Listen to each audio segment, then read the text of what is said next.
Hello বন্ধুরা, কেমন আছো? আশা করি ভালো আছো। আমিও ভালো আছি। এই দেখো বন্ধুরা, এখানে নিয়েছি আমি ল্যাটা মাছ। আর এই ল্যাটা মাছ দিয়ে আজকে রেসিপি করে তোমাদের সামনে দেখাবো। এখানে মাছটা আমি কেটে ধুয়ে নুন হলুদ মাখিয়ে রেখেছি। তারপর মশলাটা একটু তেল দিয়ে ভেজে উঠিয়ে নিয়েছি। জিরে আদা কাঁচা লঙ্কা সামান্য মশলা দিয়ে মাছটা খেতে খুবই ভালো লাগে। আর এখানে আমি কটা বড়িও ভেজে উঠিয়ে নিচ্ছি। তারপর ওই তেলের মধ্যে ফোড়ন দিয়ে ভালো করে নাড়াচাড়া করে এখানে দিয়েছি আমি আলু, টমেটো, শিম আর পেঁয়াজ কুলি। শীতের এই সবজি দিয়েই এই রেসিপিটা খেতে খুবই ভালো লাগে, জাস্ট এক কথায় অসাধারণ। আর তোমরাও যদি না খাও এই মাছটা খাবে। আর এই মাছটাকে তোমরা কী নামে চেনো আমাকে বলবে প্লিজ কমেন্ট করে। আমি আগে কখনো খাইনি, এবার ফার্স্ট টাইম খেলাম আর খেতে খুবই ভালো লেগেছে।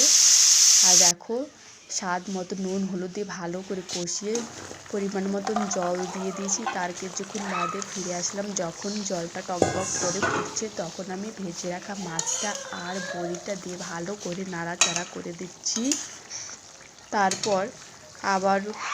তারপর আমি মশলাটা বেটে নিচ্ছি। এখানে আমি শিলনোড়াতে মশলাটা বাটি সবসময়, আরও তরকারির টেস্টটা দ্বিগুণ বেড়ে যায়।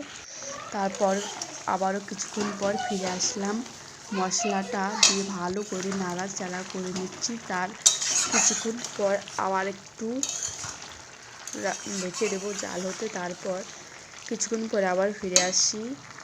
দেখুন বন্ধুরা, কিছুক্ষণ পর ফিরে আসলাম আর তরকারিটা প্রায় রেডি। আর একটু পরে নামিয়ে নেব। কেমন লাগলো ভিডিওটা বলবে প্লিজ কমেন্ট করে। যদি ভালো লাগে প্লিজ সাবস্ক্রাইব করে দিও। দেখো বন্ধুরা, তরকারিটা রেডি আর কি সুন্দর হয়েছে দেখো, দেখেই মনে ঠান্ডার সময় গরম গরম ভাতে খুবই ভালো লাগবে। কেমন লাগলো ভিডিওটা বলবে প্লিজ।